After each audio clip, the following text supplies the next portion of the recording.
Good morning.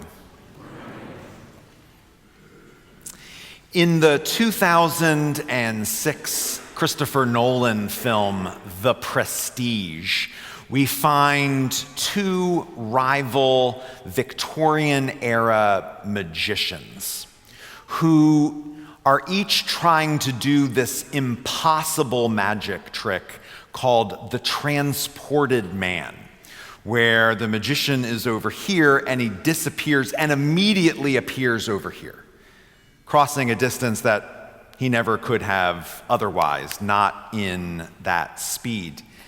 And these two magicians do figure out a way to make this impossible magic trick happen. They do it in very different ways. The one magician, played by Hugh Jackman, employs some science fiction-y ways. It's kind of wild. I won't get into it, but basically he has a collaboration with Nikola Tesla, and it's fantastical. The other magician, played by Christian Bale, does not use science fiction trickery. Now, I'm going to give the ending away, but the movie's been out for 18 years, so I think the statute of limitations is up on it, okay? You have no idea how Christian Bale's character is able to do this until the very end. In a very dramatic moment, it is revealed that he has a twin brother. No character in the movie knew he had a twin brother, not even the magician's wife. So committed was he to making this trick seem like it was absolute magic. And as soon as you know that there's a brother, you can't unsee it. In fact, the brother has been hiding in plain sight throughout the movie the whole time. The brother has been in disguise and is another character in the narrative. Once you see it, the whole thing changes. And you can't go back and see the movie without knowing that. It changes everything. In the prologue to the Gospel of John, we find something a little similar. There's that great verse, perhaps the most defiant verse of the New Testament. The light shines in the darkness, and the darkness has not overcome it. Now, I realize that Christmas was only 5 days ago, and we are existing in this limbo between Christmas and New Year's, where many of us go around not knowing what day it is. Some of us have been in our PJs for a long time. Most of us are existing on a diet of Christmas cookies and cheese. So I was really trying not to go into the New Testament Greek here, but you're going to have to give me a little leeway. The Greek word for overcome, the light shines in the darkness and the darkness has not overcome it, can mean overcome in the physical sense, sort of the normal sense as we would typically use it. It can also, in the Greek, be used in the intellectual sense, which is why the King James Version of the Bible translates it, "The light shineth in the darkness, and the darkness comprehendeth it not." The light shined in the darkness, and the darkness did not understand it, which is strange to our ears, but I think, on second glance, it's what John had in mind. For a few verses later, we find John tell us that he was in the world, and the world came into being through him, but the world did not know him. So the light shined in the darkness didn't understand it. He was in the world, but the world didn't know it. John says he came to his own, and his own people did not accept him. We have these three actions. The light shines in the darkness. He's in the world. He comes to his own. And these three negative outcomes: not understood, not known, not accepted. Until we get to the 14th verse of the prologue. And the Word became flesh and dwelt among us. Now, if this was going to follow the pattern, the Word would become flesh and we would miss it. And we would blow it and we wouldn't know it, or something like that. There would be another negative outcome, but that's not how it works out. The Word becomes flesh and dwells among us.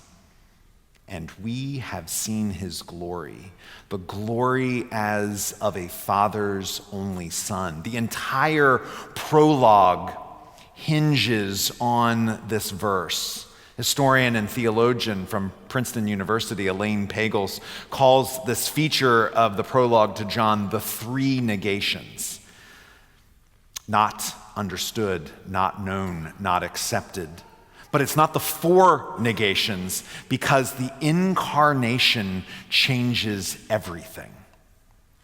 When the Word becomes flesh, when Christmas happens, when God is born in a manger, then we are able to understand and know and accept and see. Something dramatic happens here. And it's not, if you read the rest of the Bible beforehand, and I hope you do in 2025, if you read the rest of it, it's not like God is an absentee landlord. God is throughout the rest of the scriptures, always showing up, talking with Adam and Eve in the garden, sending a rainbow in the sky, hanging out with the prophets, guiding Moses and the people out of slavery and into a promised land. But it's not until the incarnation, until God enters into the creation that he created. And by entering into creation, everything changes. God comes with a closeness, a nearness that God hadn't quite done before. God comes as one of us, among us. God comes in a vulnerable state.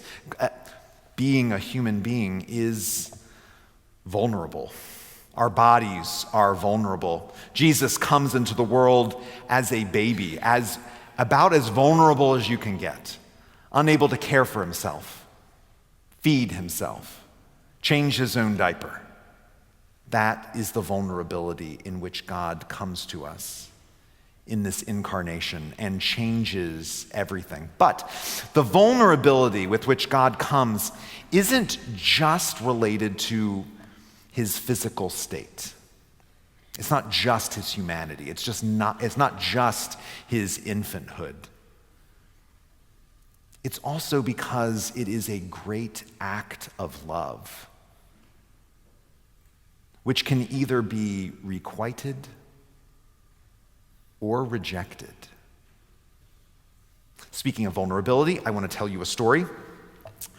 I think I was a freshman in high school. And there was a girl. She was in my class. She went to my school. There was a girl, and there was a dance coming up.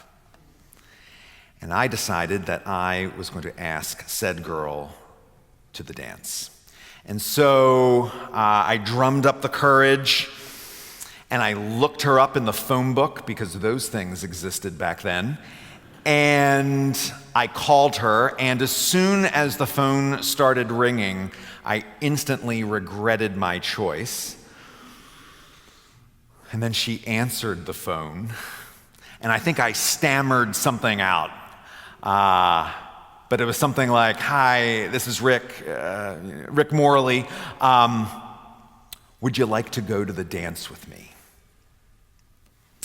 And there was a long pause. And she said, "No."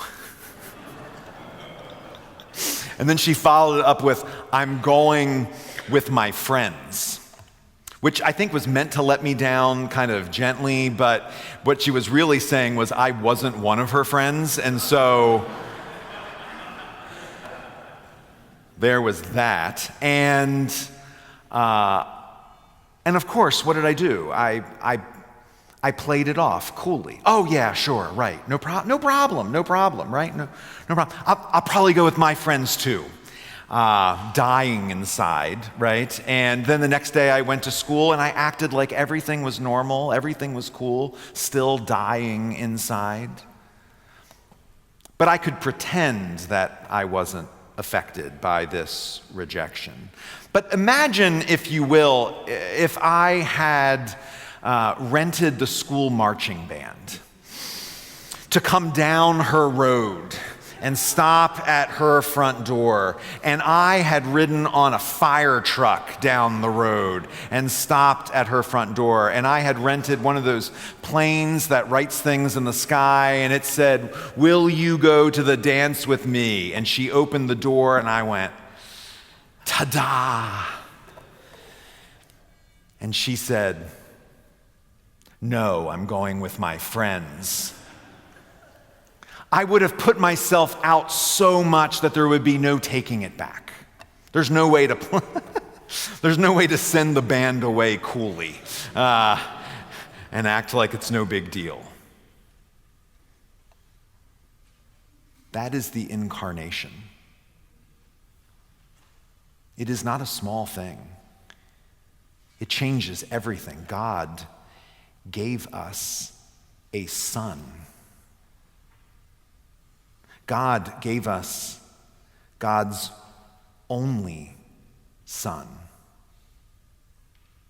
God came among us, entering into the creation that He created, preceded by hundreds of years of prophets announcing His coming, and then coming with angels and stars and mangers and animals, the whole 9 yards. And we can either accept this Son or not. We can either accept the life of the Son and the manner of life that He came to bring us and teach us. We can accept His way of peace and grace and mercy and redemption and forgiveness, or we can reject it. We can understand, and we can know, and we can accept, or we can see, or not. The incarnation changes everything.